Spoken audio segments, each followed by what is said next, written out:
me. In spite of all, I still believe we are all in this together. Yes, it's true. I believe in love. I believe in you. Welcome to this week's episode of the Mixtape with Scott. I'm the host, Scott Cunningham, professor at Baylor University and an economist. It is end of the year. I cannot believe a year has passed. I just got used to writing 2023 on the checks, and now I'm going to have to figure out how to do 2024. When I was a kid, 2024 was basically the future. That was really far into the future. And it's we didn't get all the stuff that I was hoping we were going to get, but we did get a Nobel Prize in causal inference, and so that was nice. So a little bit about this week. We are going to have a guest named Marianne Wanamaker. Marianne is a professor of economics at the University of Tennessee Knoxville, where I did my undergrad. She was not one of my professors. I was not an econ major in college. We're about the same age, roughly. She is a very interesting person. She's the executive director of the Howard H. Baker Jr. Center for Public Policy at the UT, at the University of Tennessee, which is, I believe she is the dean of the new public policy school at UT. So she's moved into this higher level of administration, and I thought it would be great for people to kind of hear more of the stories of young economists that are moving now into these administrative positions. She is a research associate at the National Bureau of Economic Research. She served as a former chief domestic economist at the White House Council of Economic Advisors. She's been a former consultant for Bain and Company. She serves on the board of a lot of firms. She's really fascinating. And just in terms of that kind of ambition, and I don't even know if ambition is the right word. It's just, she's got a lot of fingers in a lot of things. And it kind of reminds me of Susan Athey a little bit of just having so many skills, so many different things that she can do. And, it's just one of these things, I think, that as a young person, hearing the story of these kind of mid-career people in economics, and actually I think Marianne kind of hit it pretty quickly, rather maybe within 10 or so years of graduating from Northwestern, just to see all the opportunities of your talent, of your underlying skills, you realize are going to be in demand. They're going to be in demand in all kinds of unexpected ways. Your true self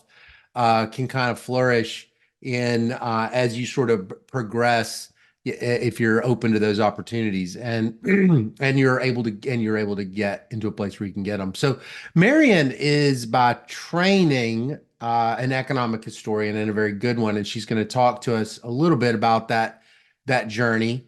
But I just wanted to conclude this little opening of just saying thanks again for listening. Hope you like this talk, and hope that you can continue to share and share and rate and all that stuff. I was also going to say one more thing. I have this Substack, causal inf, INF, CAUSALINF.substack.com. It's horribly named. That used to be my Twitter handle, though, causal inf. That I'm going all in on and really doing a lot more writing for it. This is where I host the Substack, is where I host the podcast, even though you might be listening to it on Spotify. I host it there. And I'm doing a lot more of writing original content, writing a lot of explainers about econometrics, and even doing my own kind of style of history of thought types things, not things that I think really probably are suitable for academic publication, but they're kind of the sort of stuff I got to get off my chest a little bit. I got to tell the history of different diff, or I got to tell the history of whatever else I'm going to be obsessed with soon. And so, but one of the things I do on the Substack is every Monday, I do what's called the Mixtape mailbag, and people will write me their questions, and then I will write an answer. I'll write an answer, and it's buyer beware because I wouldn't say that I'm competent at anything, and so but I will kind of share my opinions. And usually, what I do is I ask an econometrician to also share their opinions, and in doing so, you can sort of grade me and see how well I agree with them. So last week we did a diff and diff one. Someone wrote in a question about struggling with some recommendations from a journal revision, and referees and editors were saying to do something, and they were worried that it was creating problems. And so it was kind of this mix of like diff and diff, and also how do I, what do I say type thing. And so I wrote like a really long one. Obviously I'm going to basically write the longest unnecessary, response to something. But Brantley Calloway wrote a very efficient one, Brant Calloway of the Calloway and Santana Estimator. And so, I think it's really kind of fun. And if you have any questions, feel free to write them in at my email address. Just kind of say questions for Matt Mixtape mailbag, and I'll crank that sucker up, put it in the queue, and try to give you a half-baked answer. All right. So welcome to Marianne Wanamaker. Let me let you introduce yourself now. Well, it's my pleasure to have on the podcast this week someone that we've spoken, but only by email. Marianne Wanamaker is here with me. Thank you so much, Marianne, for being on the podcast. Thanks for having me. Okay, so tell me, for the sake of the listeners, tell us your title, your job, your title, and who pays your salary, or who pays the one that you want to share with me. Great question. So I am the dean of the new Howard Baker Policy School at the University of Tennessee, and also a professor of economics and public policy here. That is crazy. So who pays my bills? I guess it's the citizens of the state of Tennessee. Yeah, right. Exactly. Okay. That's so neat that you're how long have you been the dean now? I was going to get to this later, but July 1. So, a few months. Wow. So neat. Okay. All right. So before we get going, an icebreaker, can you tell me one of your fondest memories as a kid of vacationing with your family? Oh gosh. Yeah, we would go to Disney World every 4 or 5 years as a kid. And my dad is a lot like I am, like high executive functioning kind of person. And so he would have a plan, and he would want to execute the plan. And the plan always included running the first half mile into the park. My mom was like never on board with the plan, so she would be dragging behind, and they'd be in a fight within 5 minutes of being in the park. Not a real fight, but just like a frustration sort of fight, So anyway, but that's a great family memory, and something that I still try to do with my kids. Oh, that's awesome. That's awesome. So where did you grow up, and where's your accent from? I'm just kidding. I grew up in Northwest Tennessee, so Martin, Tennessee. Home of used to be the Pacers when I was a kid, UT Martin Pacers. Now they're the Skyhawks. Yeah, okay. So part of the University of Tennessee system, but a very rural location. And then lived in Nashville, went to school in Nashville, and I left the state, but now I'm back. Yeah. Yeah. I grew up in Mississippi, but I went to high school and college. I went to the University of Tennessee. I told you that. Yeah. So, I grew up in a rural area too. How big was the town you grew up in? About 7,000 people. My 7, graduating class. Yeah, my graduating class from high school was about 110. So Oh, I mean, could be smaller, but yeah. also could have been bigger. It was also Yeah. just remote. Like we were always, as kids, we were 3 hours from an airport. That's a long way Mm, from, a plane that's going to take you somewhere else. yeah. So there was just a lot of ruralness about it. And in many ways, that was great. I think there are a lot of good things about that. Yeah. Where, uh, like, what would you like to do as a kid when you were just playing games and stuff when you were little? Well, we were bored a lot. I Yeah. used to tell my kids, like my mom, when I was a kid, she would, in the summertime, she would lock us out of the house between 10 and 4. You are Yeah. not allowed back in this house, and you just have to go figure out something to do. So Hmm. we rode bikes, we played softball, we played at night, we would play like capture the flag or hide and go seek in all of the adjacent yards in our neighborhood. And so I don't know. I mean, just whatever. And I think Yeah. that's actually something that's a lost art I for kids know. these days. Like my kids don't experience the world that way. They're never bored. Right. So it's just totally different Yeah. way of growing up. Boy, that bicycle as a kid. I mean, growing up in my little town too, I just rode that bike everywhere. It was it's just, when I think of a bike and being a kid in a small town, I just think of freedom and just exploring stuff. I bet. So how many close buddies did you have? Was it you still had close friends in this like little rural town as a kid growing up? Oh, sure. Oh, Yeah, yeah, absolutely. Yeah. yeah, And people who, like to this day, um, they would do anything for me and I'd do anything for them. yeah, There's just a real bond in growing up in a place like that. yeah. You really know people at What the was the end of your library childhood. like? What was the public library like for you as a kid? Was it any Oh, good? great question. Okay, so that town actually has a fantastic library that did a summer reading program. My whole childhood, my mom was involved in that organization, still is involved in that organization. And Mm, they actually just built a new library that is a total showcase. It is beautiful. It's huge, mm, beautiful. And it has an outdoor stage built on the back of the building. And so they do all wow. of these like outdoor concerts and stuff in the summer. It's really like a town gathering place. So Yeah. yeah. You're an economic historian, so like I'm just kind of curious, is the way I mean this is random, but it is the way America has done its public libraries being so great for kids normal? Is that like an American thing or even is it even Yeah, it's an American thing. Yeah. that's an American thing? That's an We do American that, thing. Yeah, that's how that's we a do it? Carnegie. Yeah. Yeah, I Oh, mean, that was that's a philanthropist funded kind of process. And yeah, oh, we're pretty unique in that. huh. It made such a difference for me as a kid. I just would drive my bike down there. And I went back, it's crazy when you go back. If you haven't been to if you haven't been to your small town kid library and you go back as an adult, you cannot believe how the ceilings are not as tall as you thought they were. They just were you're like you go back and you're like, I can almost touch these ceilings. Yeah, that's great. So what did your mom and dad do for a living? My mom was a faculty member at UT Martin. She's a Oh, chemist.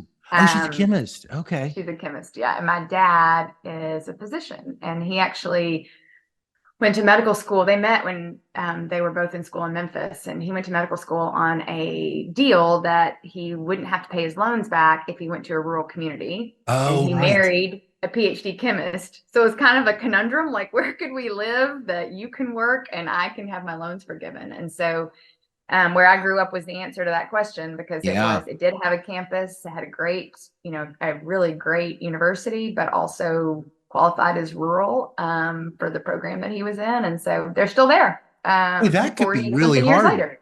That could be really hard falling in love with somebody in that situation and you can't solve that body problem. I've never Yeah. even heard of that kind of body problem. Yeah, it's kind of interesting. And he didn't come from money, like it didn't come from a family that had anything. So there wasn't really an option. Like he had to find a way to live in a rural place despite having Yeah, grown up in Memphis himself. So that's great. So I didn't put that together. So you grew up in basically UT Martin. yep, Oh, I get it. very Okay. much so. Got Yep. it. Got it. Got it. Okay. And so how many siblings did you have? I'm Or the do you have oldest of siblings? three I didn't mean to ask. girls. What's No, that? yeah, I'm the oldest of three girls. Three Um, girls.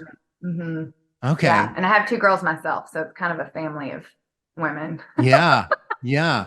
So what was family like? What was family life around the dinner table like when you were a kid? We ate later than everybody else. My dad Uh, would get home late.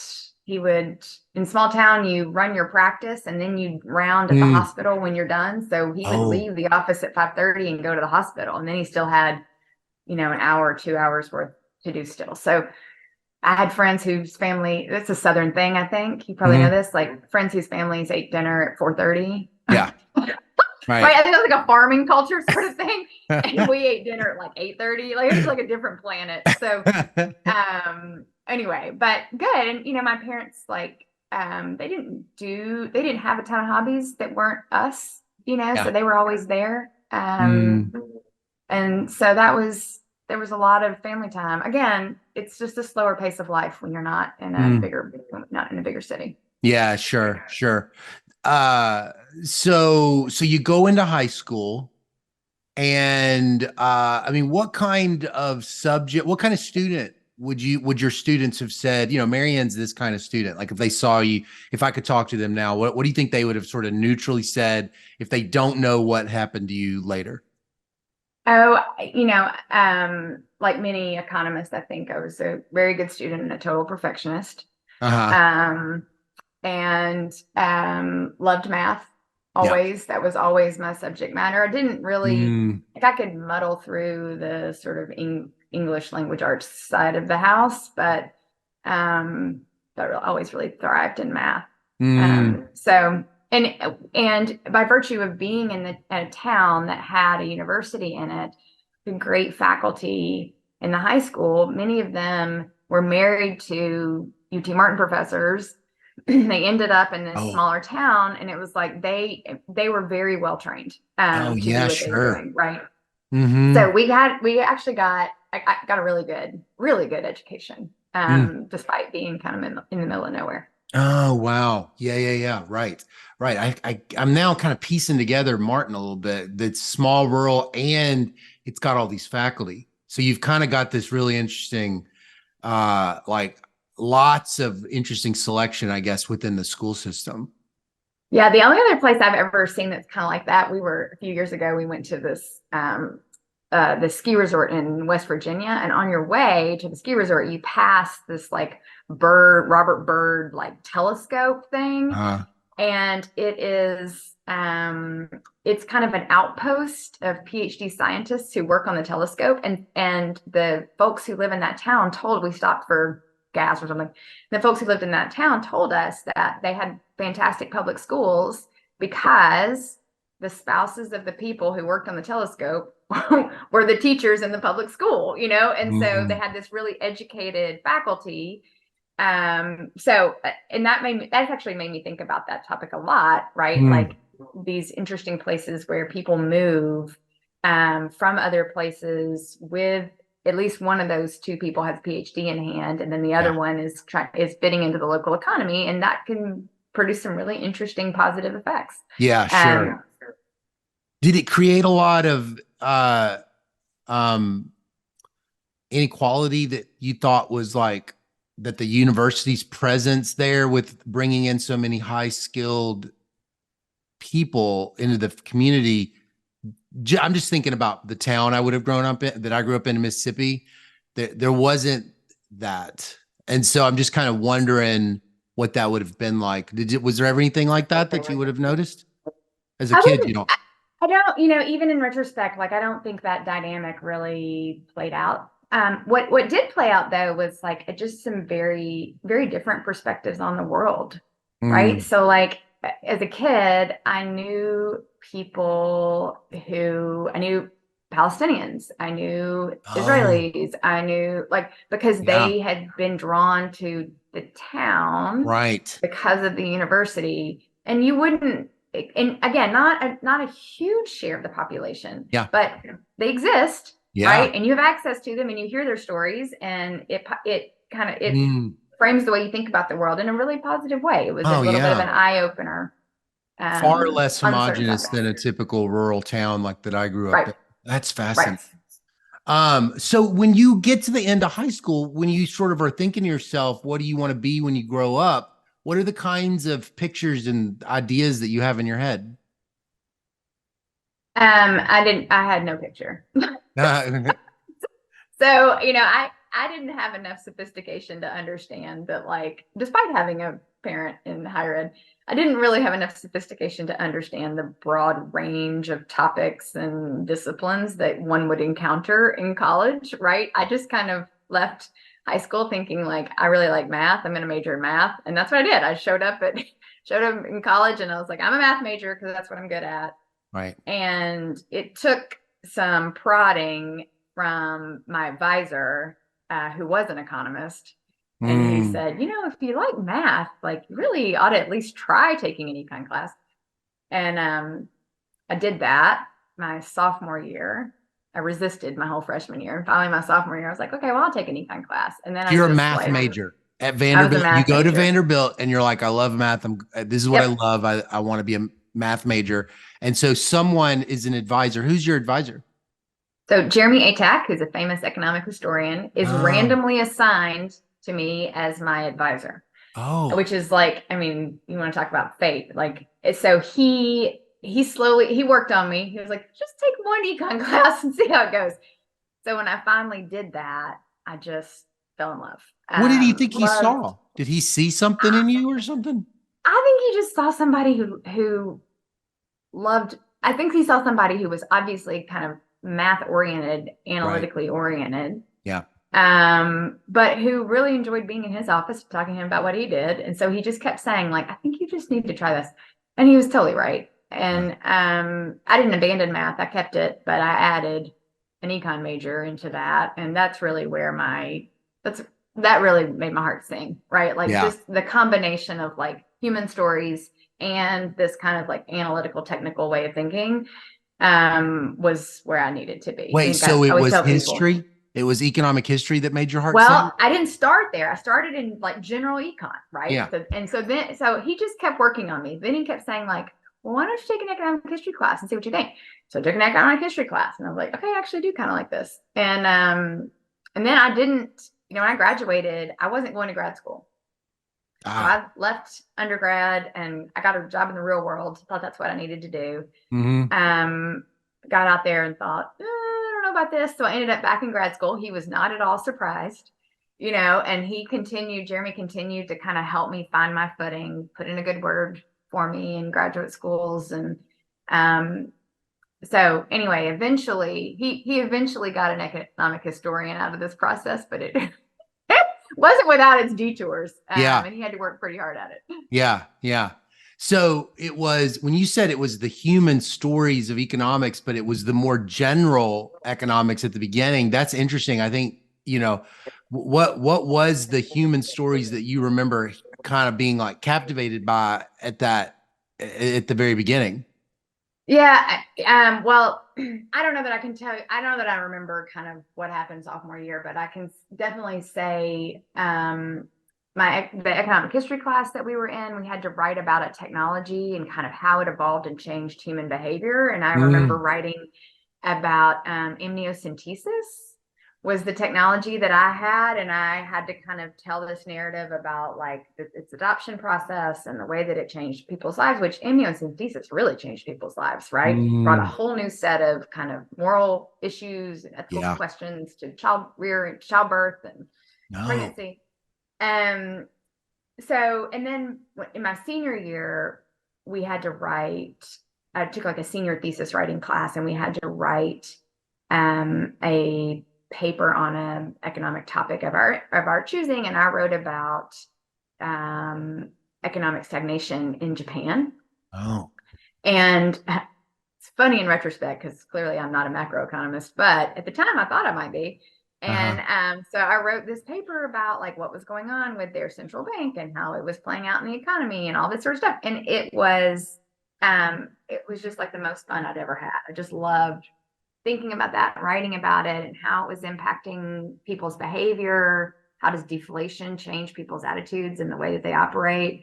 So it's not human story in the sense of, like, meet Carla, she has 3 children. Right. It's not that, but it is, like, how does how do all of these forces change the way that people live and how they act and what choices they make? And I just, I couldn't get enough of that stuff. Yeah.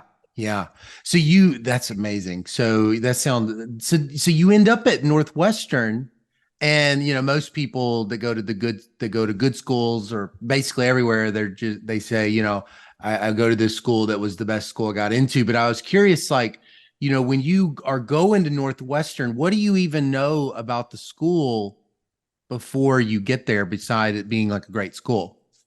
Did you know anything ahead of time? I visited a bunch of schools, so I didn't make that decision, blindly. I went to see the places that I got in. I was careful about where I applied. Then I went to visit the places that I got in. And I just felt like it was the right level of kind of grounded research, of like, I call it engaged research. I think that probably means something different to every single person who hears it. But to me, it's like, are you doing work on a topic that has like an actual real life implication, right? Yeah. That's my bread and butter. So I'm not a theorist. Right. So Northwestern really put forward that set of people, that visit day. And I thought, okay, I can definitely find my way here. And then again, like Jeremy Atek is in the background here saying to me, like, there's some really good economic historians there. I know you think you don't want to do that, but like, you were thinking you didn't want to do that? No, no, I was still in the macroeconomics train. Oh, you were thinking macro. And so he said, even if you decide you don't want to do economic history, like, they're going to look after you. It's a good place to be. They're good people. So it's like, okay, this makes sense to me. It's funny that he keeps seeing that there's an economic historian inside you, and what do you think he's resisting? What's he noticing? I don't know. And at that point, maybe he didn't. Maybe he thought like, well, okay, maybe she is going to be a macroeconomist. But you are kind of a general economist, though. You end up at the Council of Economic Advisors, and right? You're at the CEA? Yeah, but I don't, I didn't last 1 week in the macroeconomics. Sure. I survived. I Right. passed, but like, it was pretty clear, like, very quickly when we got to in grad school, recursive whatevers, that I was like, oh, okay, this is not me. You couldn't see the human story in the. My gosh, I wasn't even like, nowhere was the human story and all of that. So I was like, okay, this is not what I'm going to do. Now I can survive this, but this is not making my heart sing. So right. But you quickly kind of sort into the economic history classes. I did. And there was at that time. What is the economic historians doing at Northwestern at this time? Who are the it was the primary two folks were Joel Mokyr and Joe Ferry, who are very different from each other, but both very much human story people. Joel is doing a lot of like European Enlightenment sort of stuff. Joe is starting the move in economic history to using kind of mass census data as longitudinal panel data, right? He's the person that starts that? He's the person. I didn't know that. Right as I'm getting to grad school, Joe figures out that the census data, individual level census data, has been digitized and is searchable at ancestry.com for genealogical purposes. What year is this? But can be used to generate these longitudinal data sets to track people over time and answer some pretty fundamental questions in economic history. And he's just sorting that out and starting to build those data sets. What and year we built is that? them. So I got to Northwestern in 2003. And by 2005, I'm working for him as an RA, and we are by hand building, like, searching individuals. I heard about building these data sets, which now is totally automated, but y'all were by hand doing it. What does that mean, by hand, working through census individuals? That sounds impossible. No, like, we had an ancestry.com account, and we were looking for individual humans, and then like transcribing what we found on their How long is that going to take into a a spreadsheet. Oh, it took forever. That's why you had an army of grad students doing gosh. Well, is that exciting? Did that feel cool? It did. It was, honestly, it was the best RA job ever, because it was mostly mindless. Right? Like there's some judgment involved in it, like, oh, hey, what should I do about this situation? But for the most part, you could do it while kind of zoning out. And that I needed that. I needed to be like, okay, I'm gonna work really hard, like 30 hours a week on my own research. Right. And then if I can take these 20 RA hours and really not have to think very hard, that worked for me. So that was great. It was a great team to be part of. But then you could also see how Joe was using that data to do something interesting. And I ended up not really as part of my dissertation, but after I left Northwestern and got here at UT, then I thought, well, I got my own set of really, I think, fundamental questions that this technique can answer, and let me figure out how I might build a What do you mean research this portfolio technique? out of that. This the data set that you already That created, census or continuing to linking- do it? That census linking process, right? And like your question, your research question really determines like what data do you pull. Yeah. You don't start with just like, I'm just going to take everybody in 1880 and then like, so if your question is about westward expansion, which Joe's was about westward expansion, you're looking at a particular set of people in 1880 of a certain age in a certain place and then following them over time. Yeah. I was interested in questions of racial dynamics in the labor market. And so I needed to pull data sets that were overweighted for Black Americans so that I could do sort of a good black-white comparison over time. So anyway, so then I started to think through those sorts of questions, and I convinced Bill Collins, who was at Vanderbilt, but I did not have him. I was wondering what this connection was. When I was an undergrad. Did you never had him? But never had him, didn't know him. But just reached out to him and said, like, hey, you're the person who kind of knows the most about what we do know about this, So would you be interested in working together on this? And Bill's brilliant. So he very quickly was like, well, here are the 15 fundamental questions that your technique could answer. And I was like, okay, well, this looks like enough to get me tenure. So this is a research let's get cracking, Yeah. Were you thinking that, Marianne? Were you thinking, oh, wow, were you thinking I have a question, or were you thinking I have a research agenda, or you were thinking I have 15 papers? Like, that's something that is probably just worth just getting your opinion about. Like assistant professors don't always have even those kind of salient, I don't know if they do, that have those salient categories of like, what's the ladder to the next place. And I was just curious, I mean, were you looking for a research agenda, or did it just kind of like come together nicely like that? So when I got to UT, I had a really good department head who really structured my thinking for me. All right. And so what he said was, get your job market paper out, get your other dissertation chapter out, get it done immediately. That's your first priority. Then find the next significant thing you're going to do and get going on it. So that's in your first year. That's what you need to get done. Get 2 papers out the door, start your next significant thing. So my next significant thing was going to be in partnership with Bill in this area that I was interested in. And other things came to me, like my new colleagues at UT had other ideas of things we could do together. Celeste Carruthers and I have a whole series of papers. She and I came to UT in the same year. So those things also became part of my priority set. But this department head was right. Like, don't piddle, right? You need in addition to what you did as a graduate student, you need another significant thing that then helps define who you are. And so that's what my research agenda with Bill did. And it turned out that like I could do that, and I could do an agenda with Celeste. And that really defined everything that I did. My first 6 or 7 years was with those two people. Race, labor markets with Bill. And race and labor market with Bill. And then Celeste and I worked on a lot of kind of Southern schools. Again, has a race dimension. So lots of spillovers between those two agendas. But we did work on Rosenwald schools and then other things that related to kind of race and schooling in the South in the early 1900s. Yeah. And so are you continuing to find this linked census records to be the main source of your data sets, or is it just that because you're looking at sweeping stretches, right? So that's what you use that's what you're going to use linked censuses for. It's like 100 years of time or something like that. You don't have to do that as an economic historian.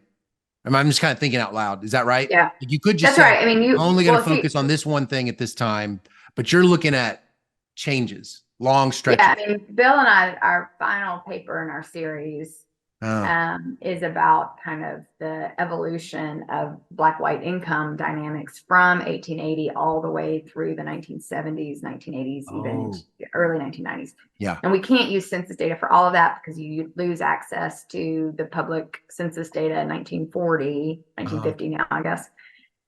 So you have to patch on other sources of information to do that sort of work after 1950. But again, like now I'm back to Joe Ferry. When Joe was done pioneering the Ancestry.com census linking project thing, he then started working with Census on how we might get some good data, longitudinal linked data for 1950 forward. And that requires that you get into the restricted access data. So now we're not talking about things you can access, freely online or through Ancestry. Now we're talking about, okay, I got to be inside a census research data center with special sworn status and an approved project that Census has approved. But Joe had done all the work in the background that was like, okay, here are the data sets that Census can link for researchers. And it's CPS and other pieces of federal data that aren't census, aren't the census, the decennial census, but are managed by the Census and Department of Commerce. Yeah. And so he was working behind the scenes to kind of pave that trail. And that is now, Celeste and I have a project that I don't get to spend a ton of time on, but she does, where we're using those pieces of information to try to understand what happens during the civil rights era, where we don't understand a ton about labor markets in that period. And so now we're moving our gaze forward in time. Like, okay, we really understand what happened in the early 1900s. We've done a lot of work there. Let's start thinking about what happens as we get major landmark legislation. Yeah. Now, how do labor markets behave? Right? What sort of behaviors do you observe from employers and from workers, and how does the convergence that happens? How does it happen? Like, what are the mechanisms? So again, Joe, brilliant and way ahead of the rest of us, has made that possible. Wow, that's exciting. It's interesting. I was just kind of thinking as I was putting together the interview guide, I was thinking about Celeste on your Vita, and I was thinking about Marcella on your Vita, and I just was thinking, Marianne's got these like partners that she's worked with a bunch, or at least some, and has been really productive. And I just was kind of thinking, in some ways, like how opportunistic is it that University of Tennessee has several or some females of the same approximate age and cohort with complementarities, and how many females might be siloed in a department.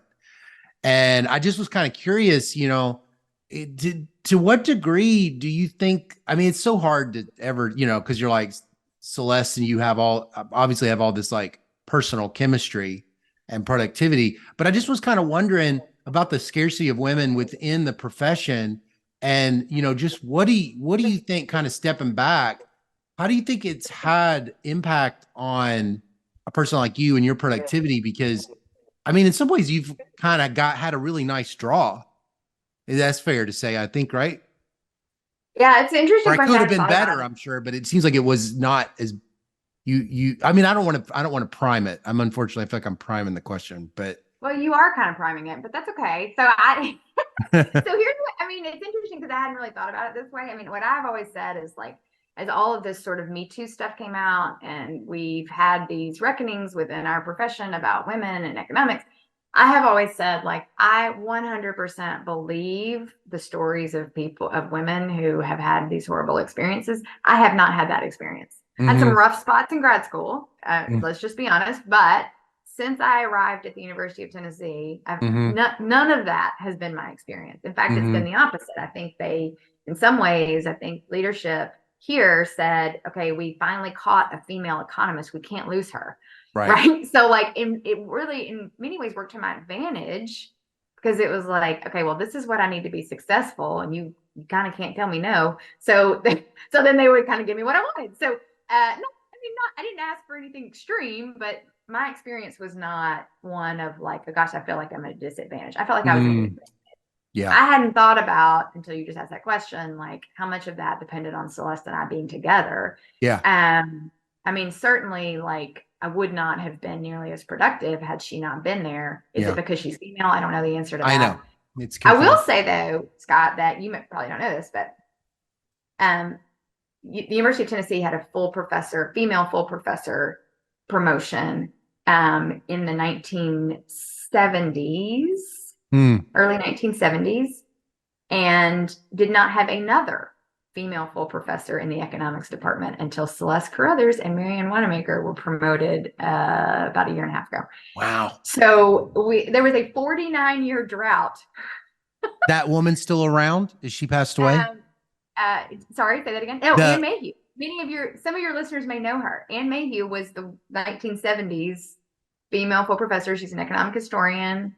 There was not another economic historian for 49 years, and also not another female promoted to full professor. So that makes it sound like UT is like this horrible place. But again, that was not my experience. My experience was that it was a great place to be. And that we got all the support we needed. And I think, I can't speak for Celeste, but I think she would say the same thing. Yeah. Well, it's just kind of hard to know. Like, I guess I was just even, there was no way I could figure out how to ask the question without priming you, but I'm glad you aren't easily primed. But like, I couldn't like think to myself, because I've been reading a lot of Goldman Cats lately, and thinking really a lot about artificial intelligence and skill bias, technological change, and this idea of these labor inputs that have complementarities with some other input.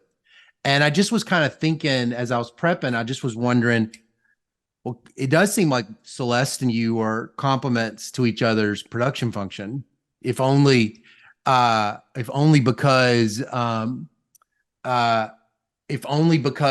you are. But like the thing that I was kind of wondering was, is it ever in your mind possible that just a person with a common trait like that, a common shared trait, might be a complement in a person's own productivity as an economist, like skin color or age or religion or sex? Or is it like, I guess it's just kind of hard to know. I mean, you're confounded by like your own lived experience. Yeah, I do. I mean, I've definitely had experiences with folks that I've tried to write something with where it's been very difficult. And the, one common thread in that is like, I didn't know them very well. Yeah. And it made it really because I always end up writing about things that are kind of sticky, and it like just made it impossible to navigate the narrative in a way that everybody was happy when you don't know the person real well. Totally. So there could be frictions. Yeah. Right. So whatever the the tie that binds, whatever that is. Yeah. There's got to be something. Right. Now, Marcella's a great example. Like, I didn't know her very well. I met her at a conference. We ended up sitting next to each other at dinner, and she was like, "Hey, I have this idea for this paper." And that's literally how we got on that Tuskegee topic. Because she didn't have an economic history background, but she's a doctor. She's like an MD. She says she didn't, but really, like, Marcella was so connected to Larry Katz and to Claudia that, like, I know she wasn't formally trained as a historian, but she had enough of that kind of training and background that it was, I mean, she, let's be honest, she could have written that paper without me. But you probably knew this story though, right? You just because of your background with race and even with fertility. I just was thinking, I bet you knew all about the Tuskegee. Just for the sake of the listener, because a lot of people live in other countries, can you just tell us a little the 1 minute pitch of what this paper that you're referring to is? Yeah, so there's this famous episode in American history where the federal government sponsors this study of Black men who have syphilis in the U.S. South, and starts in 1932, ends in 1972 amid great scandal. And what happened between 1932 and 1972 is that there was a viable treatment for syphilis, which the federal government would not allow the participants in the program to use. Okay, Anything. so many humans die of syphilis and didn't have to, and also passed it on to their kids and didn't have to, because the federal government kept information from them and kept them in this experiment. So anyway, revealed in 1972 by a whistleblower inside the federal government, and then by a reporter at the Associated Press, it becomes this big thing. And it's part of our training when we do IRB training on our campuses about protecting subjects in experiments. It's always part of that training, but it also has a life in kind of, not, I wouldn't say popular culture, but it has it is a the experiment, and just the word Tuskegee is commonly used in the same sentence with medical mistrust. Yeah. Right. That like there's a whole group of people, most of them Black men in this country, who don't trust the medical system because of this event in American history. So the paper is just trying to unpack that, go back to 1972. Or they may not know it's because of that. Is that That's true? right. They have some distrust. It's funny. It's like am I right? I'm actually was thinking it sounds like going full circle back to college, because you were talking about that procedure, that technology that had all this effects on behavior and had all these ethical dimensions. It seems like you kind of are circling back a little bit to it. Yeah. Yeah. So we were trying to go back, like root cause, like what happens in 1973? What happens in 1974? Can you observe like differences in human behavior? That's when everybody learns. They learn they're in an experiment. They didn't know they were in an experiment. And the whole country learns. The whole country. So the whole country learns that the federal government and the medical profession have conspired to do this, right? So, and so then we're looking at not the people in the experiment, but every Black man in the country. Like, how do Black men in general respond to this information? And we use some measures of their proximity to the human subjects in the trial to try to get at this sort of intensity of the narrative. And so we find, again, like what we find is that there's this real intense drop off in people's utilization of the healthcare system, and a rise in death and mortality, specifically among Black men, and more so for people who are in closer geographic or cultural proximity to the victims. Can you trace out a little bit of the causes of death? Is it just all kinds of stuff? It's chronic. It's chronic disease that doesn't get treated effectively, right? So people just stop engaging in those healthy behaviors of going to see your doctor and figuring out what's, let me take your blood pressure, or let's see what's going on with you. Like they withdraw from that process. And so then chronic illnesses that otherwise might have been caught and managed are not caught or managed. And so that's where the rise in death comes from. That is such a deep paper. This idea of these like institutions just kind of floating around in people's minds, being like, it's kind of like, I choose to trust the medical profession and therefore use it. And now you just moved into a new equilibrium that's never quite recovered. And never quite recovered. Although, is it still about Tuskegee, or is it now about something else, is really hard to trace out. But the other part of it is like, it's not irrational. Yeah. It's not a conspiracy theory, right? It's like actually happened. It's real. This happened. Right? It's a rational response to information. One group and not another. It happens to one group and not another. That must have been an exciting project. Was it? It was depressing. Yeah. A lot of stuff I work on is depressing, but it was, that's a hard thing to think through. Like, and there were some moments in that, one of the kind of ethical questions that came up in that project was like the records of the people who were in the study and their children are all public information. They're contained in some library in Atlanta, and there were lots of folks along the way who encouraged us to go to Atlanta and dig out their information and try to find them. And I was like, I just am not going to do that. I just am going to let them have their privacy. And I'm not going to, this is one of those where I'm not going to trace, every single path here and try to figure out what happened to their kids and their grandkids. I think I'm going to let that one be. Yeah. Let's just take the aggregate data and let that be good enough. Yeah. Well, I know we don't have much time left, but I just wanted to kind of end with you've done so much more than just academia. I was just kind of looking at your career, and you've been just such an impressive economist from like my age, kind of like 07, 09 graduation. But then you like work in you work in a presidential administration. You're on the board of all these firms. Now you're dean of a new policy school at the University of Tennessee. And I just was kind of wondering, why do you think, what do you think all this is about? What makes you like this? What exactly is the little, X factor of Marianne Wanamaker that's like, this is such a natural stage of your career, or this is who you clearly are? What is it? My boss at the University of Tennessee, the chancellor, has her whole leadership team and really the whole campus has to take this Clifton Strengths Assessment. Okay, so if you know me, like I am not a soft person. Like strengths assessments, leadership, like not my category. But I had to take this assessment, and I took it, and I have kind of learned a lot about myself in that process of understanding like what are my strengths. And if you haven't taken the assessment, I can recommend it, because I do think it just gives you a lens on like, why do I act the way I act? Why do I make the decisions that I make?